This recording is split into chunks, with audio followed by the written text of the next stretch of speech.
Hello. This is going to be my second attempt at making this video, but because the first attempt took a very long time and none of the audio recorded, this attempt is going to be much shorter because I would hate to waste another 45 minutes doing a whole bunch of things just to find out that it didn't work. So, we're going to skip all of the stuff I started the last couple of videos with, and we're going to go straight to what I think is maybe the coolest part. Looking at a couple nice books.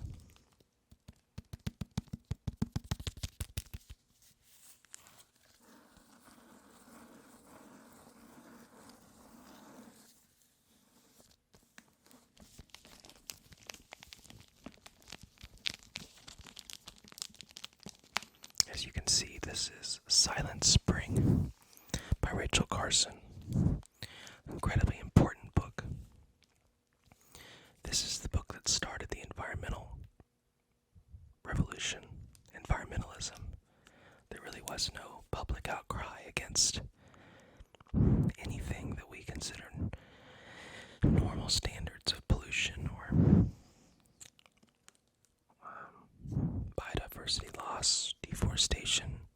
There really was no popular movement to protect nature, that I know of at least, until after this book. A very, very important book for that reason. It also directly led to the banning of DDT, which was a dangerous pesticide. And when used to kill insects, it would have the side effect of also killing birds, because the birds would eat those insects and be poisoned themselves. And of course, that's what the name of the book comes from. For if you have no baby birds, you have no singing songs in the spring by those birds. And you get a silent spring.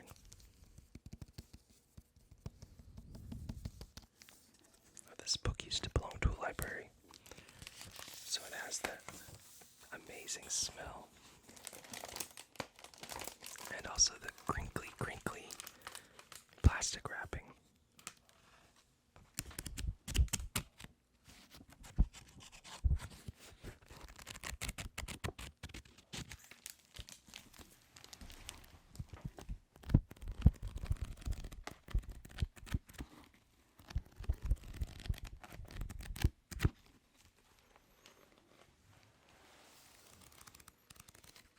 This book is really, really long, so I have not yet read it.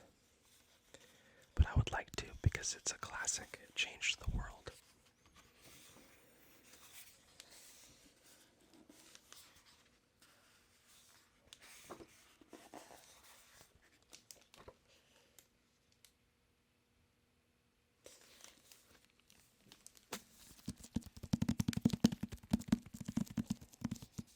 I would encourage you to read it, or at least learn about it and its author. In the last video, I spent quite a bit of time on this book, and I also read the entire back, which only the last couple lines is about this book, and the rest of this is all about the life of Rachel Carson. I will read the first paragraph for you here, though. Reading Rachel Carson's books, one has the feeling that she is forever embarked on a voyage of discovery. As a professional writer, she uses words to reveal the poetry, which is to say, the essential truth and meaning at the core of any scientific fact. As a trained scientist, she has never lost the poet's sense of wonder.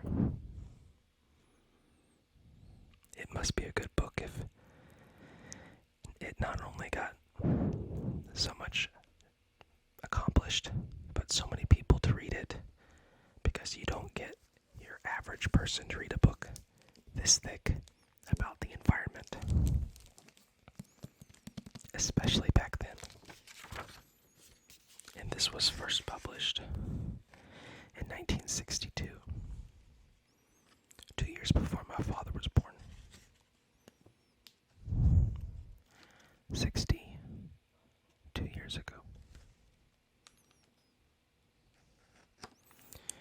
starts with two quotes. One from Keats, a famous poet. "The sedge is withered from the lake, and no birds sing." Sedge is a type of grass, if you're not aware. The second quote by E.B. White. "I am pessimistic about the human race, because it is too ingenious for its own good. Our approach to nature is to beat it into submission. We would stand a better chance of survival if we accommodated ourselves to this planet and viewed it appreciatively instead of skeptically and dictatorially." Very good quotes.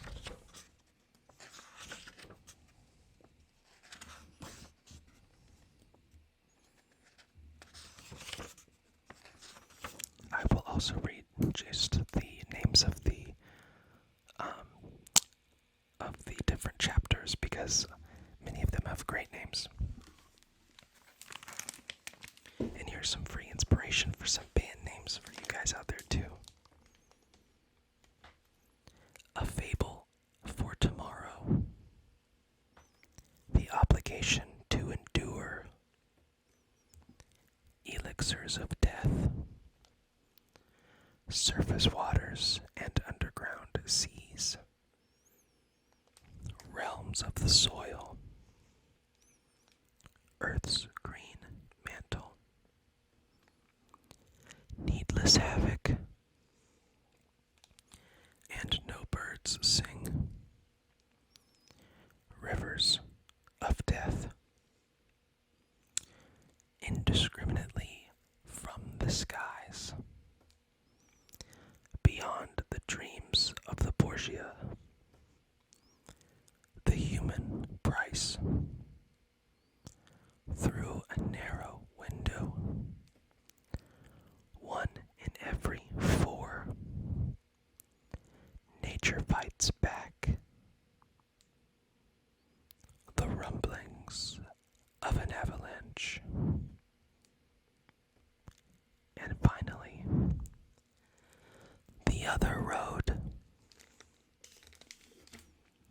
A lot of those would be good band names, especially like a hardcore band or a metal band. Elixirs of Death, Obligation to Endure, Needless Havoc.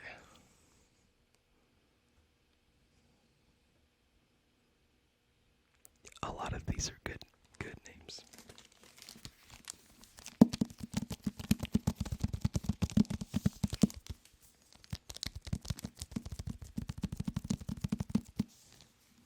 Okay, thank you, Rachel Carson, for your incredible contribution to society. Silent Spring.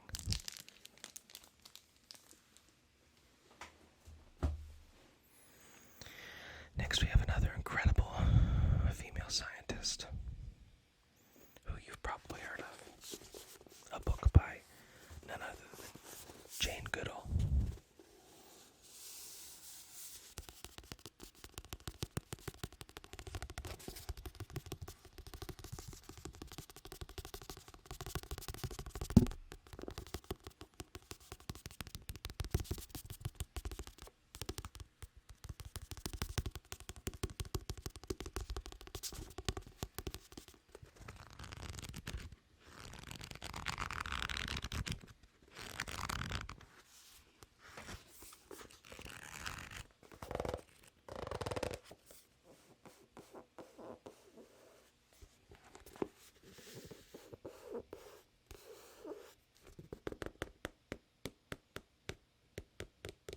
I like that sound.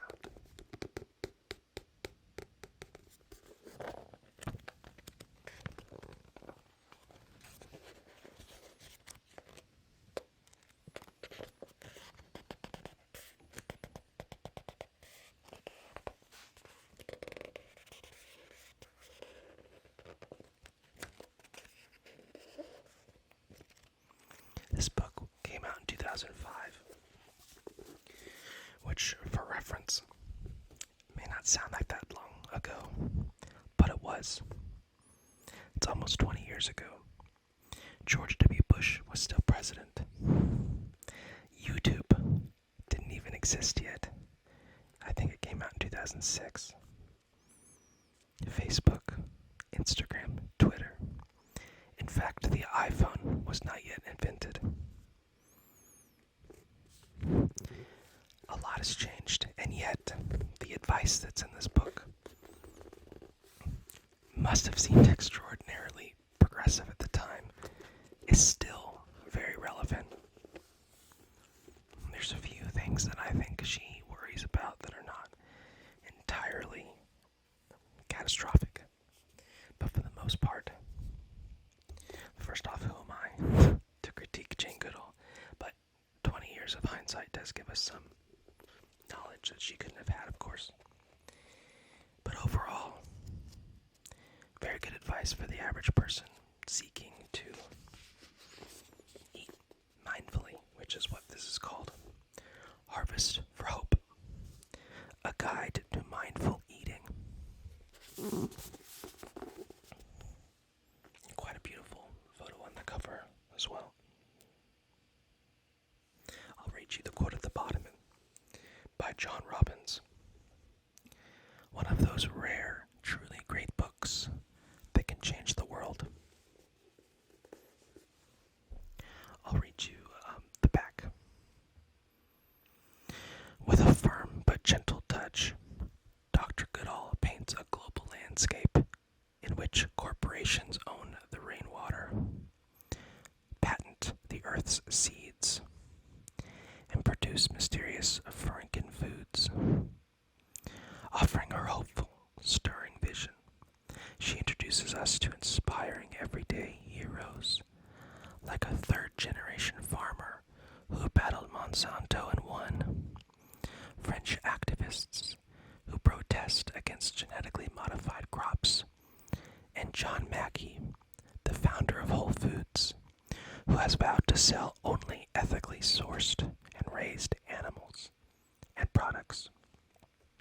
Most valuable of all, Goodall offers simple strategies to foster a sustainable society.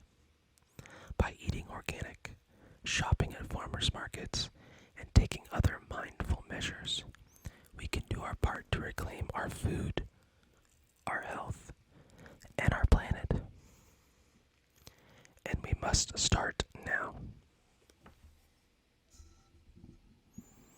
So again, a lot of the things that she recommends would not be considered radical by today's standards. Eating animals that have been raised ethically, going vegetarian if you can, joining a food co-op, eat local and seasonal, feeding your children in certain less modified ways. These are pretty standard green ideas now, and even non-green people often will do some of these things, but the world of 2005 was very different. It's very different. In many ways worse. But also people had a longer attention span back then. They really did, myself included. Before smartphones and the world in your pocket. Definitely a double-edged sword. That it cuts both ways. Let's look at some of these photos, shall we?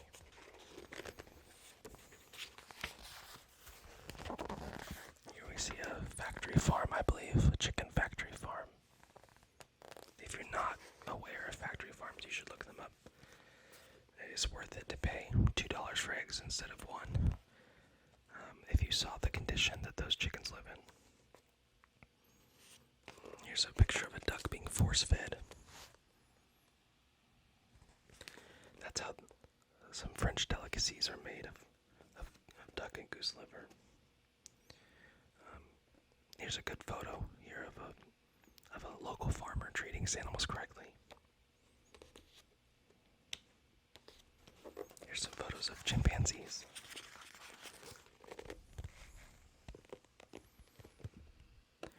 course, Jane Goodall was famous for having lived with and studied for years in Africa. I believe back in the 70s. Once again, I'll read you the chapter titles.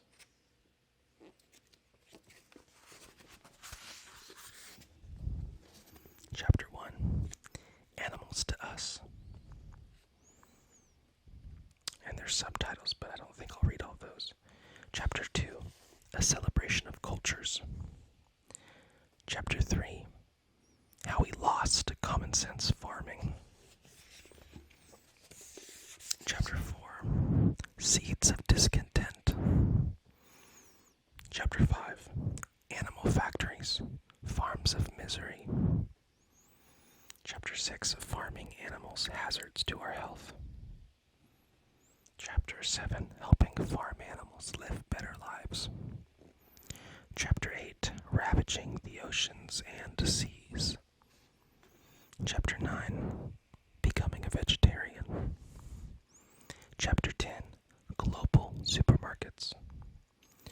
Chapter 11, Taking Back Our Food.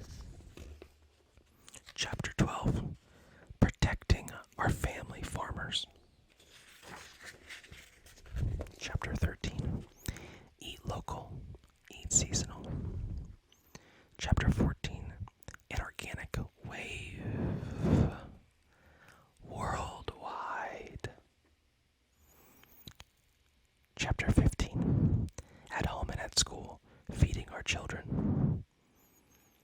Chapter 16, Obesity, Fast Food, and Waste. Chapter 17, The Looming Water Crisis. Chapter 18, The Story of Nebraska. I didn't expect that one. And lastly, Chapter 19, Harvest for Hope. The name of the book, right? So, here we go. A living legend. I believe she is still with us in her 90s. Dr. Jane Goodall. Harvest for Hope.